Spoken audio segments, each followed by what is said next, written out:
اللهم صل على سيدنا محمد يا رب صل وسلم دائما ابدا على حبيبي. ابھی سفر پہ جا رہا تھا کراچی ایئرپورٹ پہ, تو فلائٹ لیٹ تھی, اور لیٹ بھی ماشاءاللہ 5 گھنٹے, اور فیملی کے ساتھ جا رہا تھا میں. تو میرا ارادہ تھا دن میں جاؤں گا, حالانکہ دن کا ٹکٹ تھوڑا مہنگا بھی تھا, تو آگے کہیں جانا تھا بیان کے لیے, تو بچے بھی ساتھ ہمارے. تو میں اکثر کوشش کرتا ہوں کہ کہیں سفر کروں تو بچوں کو ساتھ لے کے جاؤں. یہ میں شو مارنے کے لیے نہیں بتا رہا, یہ میں آپ لوگ کو اس لیے بتا رہا ہوں کہ حتی الامکان سفر میں اپنے گھر والوں کو تھوڑا سا عزت بولو بھائی دے دیا کریں معذرت کے ساتھ, ٹھیک ہے نا. کہیں جائیں کریں گھومنے پھرنے یا کہیں تو لے جائیں ساتھ میں, اگر اللہ نے مالی وسائل دی ہیں. گنجائش نہیں ہے تو پھر بیگم کو بتا دے, بیگم یہ انڈے گھر میں لانا مشکل ہو رہا ہے, تو میں جہازوں میں گھمانا شروع کر دوں. جہاز میں نہیں, ٹرین میں لے جائیں, ٹرین میں نہیں, بس میں لے جائیں. تو بالکل جو ہے نا, جب سے شادی ہوتی ہے بس وہ ایک دفعہ ہنی مون کا ایک رواج ہے, اس کے بعد سے وہی تعلقات جو خراب ہونا شروع ہوتے ہیں. وہ اب لطیفے بنے ہوئے لوگوں کے, ایک آدمی کی نئی نئی شادی ہوئی, ہنی مون پہ گیا لے کے بیوی کو, تو دلہن ابھی نئی نئی دلہن تھی, تو ٹھوکر لگی ہے, تو ایک دم پاؤں اس کے دیکھ رہا ہے کہ چوٹ تو نہیں لگی. کوئی ظاہر ہے ڈینٹنگ پینٹنگ کا کوئی کام نہ کروانا پڑے نا مجھے, کوئی ایسا نہ کوئی بالکل نئی نویلی. جیسے گاڑی جب شو روم سے آتی ہے تو کیسا کیئر کی جاتی ہے نا, تو بیگم کچھ تکلیف تو نہیں ہوئی بہت. پھر 2-4 سال کے بعد دوبارہ کہیں سفر ہوا تو ٹھوکر لگی, اب تھوڑا سا اسٹائل کیا ہو گیا, چینج ہو گیا. بس اچھا ٹھیک, تھوڑا خیال کیا کرو. 4-5 سال کے بعد دوبارہ جانا ہوا, ٹھوکر لگی, ارے اندھی ہو اندھی ہے, نظر نہیں آتا. تو جتنی پرانی ہوتی رہتی ہے نا تعلقات, جو مارکیٹ میں شوہر بھی کبھی ایسا ہی ہے, جب شادی نہیں ہوتی ہے دلہن کو اپنے میاں سے بڑی محبت, میرے میاں ہیں ان سے ملی ہے.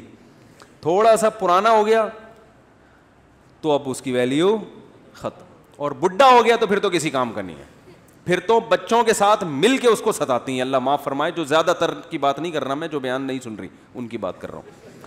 تو پھر تو بیٹوں کے ساتھ مل کے اس بڈھے کو جو تنگ کرتی ہیں نا, جو کیسز آتے ہیں پورا, کیونکہ اب نچوڑ لیا نا, خرچہ مکان بھی ہو گیا, سب ہو گیا, بچوں کی, اب کس کام کا ہے بھائی تو, اب کس کام کا ہے. تو بیٹوں کے ساتھ مل کے وہ بیچارہ, اس کی عادت وہی ہوتی ہے پرانی آرڈر چلانے والی, مگر اب سننے والا کوئی نہیں ہوتا. پہلے تو آپ کے اس لیے بھی سنتے تھے بھائی, آپ ناشتہ بھی آپ کی, ڈبل روٹی بھی آپ لے کر آئیں گے, انڈے بھی آپ لے کر آئیں گے. آپ کیا ہے بھائی, تو بیٹھا ہوا ہے کھانس رہا ہے.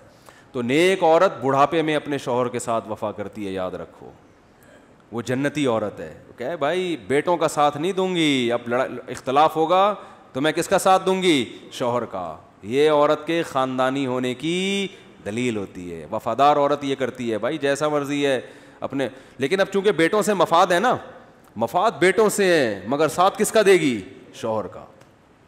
بولی کہ تم زندگی میں بعد میں آئے ہو, مجھے ٹھکانہ اس نے دیا ہے, تمہیں بھی اسی نے کھلا پلا کے بڑا کیا ہے. اور یاد رکھو 100% کامل دنیا میں کوئی بھی نہیں ہوتا, تو فالٹ اس میں آپ میں بھی ہیں, بچوں میں, وہ تو ہے. زیادہ دیکھا جاتا ہے کہ زیادہ, یعنی احسانات خامیوں سے زیادہ ہیں یا نہیں ہیں. تو اسی لیے تو نبی صلی اللہ علیہ وسلم نے فرمایا خواتین کے جہنم میں جانے کا ایک بہت بڑا سبب شوہر کی نافرمانی ہے.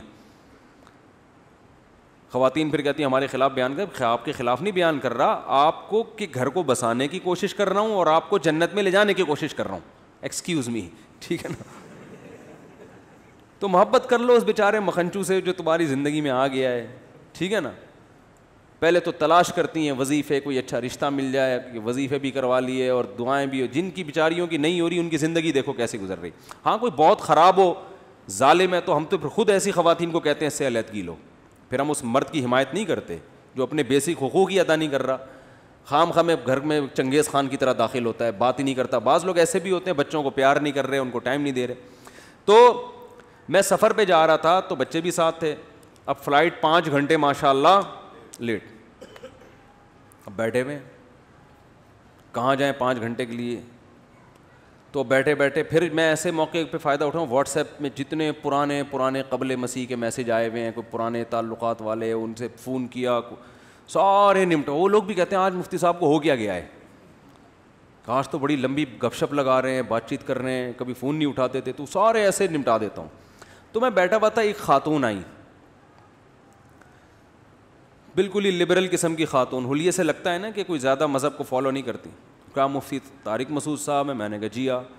کہہ رہی ہے میں 2-3 سوال آپ سے پوچھوں گی, لیکن آپ مجھے بتائیں غصہ تو نہیں آئے گا آپ کو؟ میں نے کہا نہیں انشاءاللہ. سوال پہ نہیں آئے گا, اگر کوئی سوال پوچھو تو نہیں آئے گا. اب گالیاں دینا شروع کر دو مجھے تو پھر بھائی کوئی سوال تو کچھ بھی پوچھا جا سکتا ہے نا. کہہ رہی نہیں, میں نے بعض مولویوں کو دیکھا ہے, ان سے کوئی سوال پوچھو تو ایک دم وہ کفر کا فتویٰ لگا دیتے ہیں. میں نے کہا بھائی آپ نے جو پوچھنا ہے آپ پوچھیں. بعض لوگوں کے دل میں, اب میں یہ اس خاتون کا واقعہ کیوں سنا رہا ہوں, واقعی اس کو اشکالات تھے اور یہ چاہتی تھی میری کنفیوژن دور ہو, تو اس کو اس اشکالات کے جواب الحمدللہ مل گئے.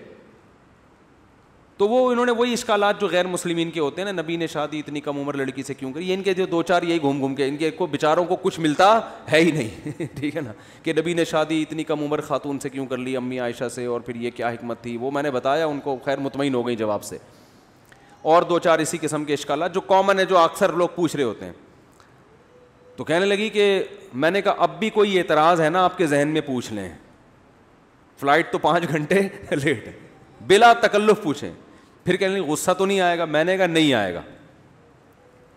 تو خیر وہ انہوں نے پوچھے, پھر انہوں نے نمبر بھی لیا کہ کوئی, میں نے کہا میں فون اٹھاتا نہیں ہوں, لیکن کبھی اٹھا لیا تو آپ.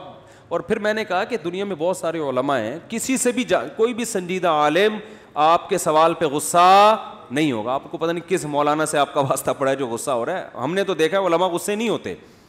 غصہ جب آتا ہے انسان کو جب آپ کا مقصد سوال نہیں ہو, بلکہ آپ کا مقصد دوسرے کو نیچا دکھانا.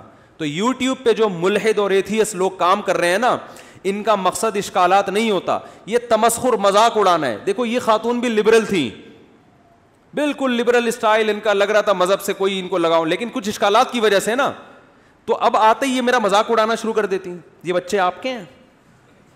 ہاں جی میرے ہیں. یہ کوئی انسانیت ہے؟ 5 بچے تھے میرے ان سے نا, یہ 5 بچے لے کے آپ گھوم رہے ہو, کہ انسانیت ہے؟ بچے 2 ہی اچھے نہیں ہوتے. اور پھر ایک مولوی کی تصویر دکھاتی مجھے, یہ دیکھو اتنی موٹی توند والا, بکرے کھا کے, اس کا کہتی مفتی صاحب مجھے اس کے بارے میں وضاحت کریں. تو میں وضاحت کرتا, میں کہتا بی بی اپنا راستہ لو بھائی, جاؤ, ہمارا ٹائم ضائع نہیں کرو. تو جو آپ کو اسلام کے خلاف جو کچھ ملے گا نا یوٹیوب پہ, اس میں تمسخر کا لہجہ, تمسخر, مذاق, ہنس رہے ہیں, تو یہ صاف اس بات کی علامت ہے کہ آپ دوسروں کو درس دیتے ہو کہ ہم, یہ مولانا لوگ جو ہے نا وہ کیا کرتے ہیں, یہ غصے میں آ جاتے ہیں اور یہ مذاق کرتے ہیں اور یوں کرتے ہیں. بات یعنی ان کو ایٹیٹیوڈ نہیں ہوتے.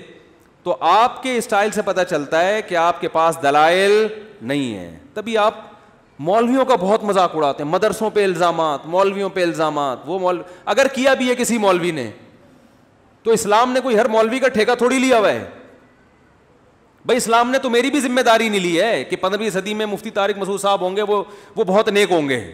اگر اللہ نہ کرے, اللہ ہم سب کی حفاظت کرے, خدا نہ خواستہ میں کسی گناہ میں مبتلا ہو جاتا ہوں اور آپ دیکھ لیتے ہیں, تو اس کا اسلام سے کوئی تعلق نہیں. اب آپ ویڈیو بنائیے, دیکھو مسلم ایسے ہوتے ہیں, اسلام یہ کہتے, اسلام تھوڑی کہہ رہا ہے بھائی, وہ اس کا اپنا ذاتی معاملہ ہے. تو اس نبی صلی اللہ علیہ وسلم نے فرمایا نا کہ منافق کی 3 نشانیاں ہیں. ان میں ایک علامت آپ نے بتائی کہ جب وہ جھگڑا کرتا ہے, بحث کرتا ہے, تو گالیاں دیتا ہے. مجھے یہ حدیث سمجھ میں نہیں آتی تھی, اب سمجھ میں آتی. تمسخر بھی گالیوں کی ایک قسم ہے نا, یعنی دلائل نہیں ہوتے تو الٹے سیدھی ہانکنا شروع کر دیتا ہے. مفتی طارق مسعود صاحب کے بیانات سننے کے لیے youtube.com/مفتی طارق مسعود کو سبسکرائب کریں, اور اگر آپ لائیو ویڈیو کو کبھی بھی مس نہیں کرنا چاہتے ہیں تو سبسکرائب کرنے کے بعد بیل آئیکن پہ کلک کرنا مت بھولیں. جزاک اللہ.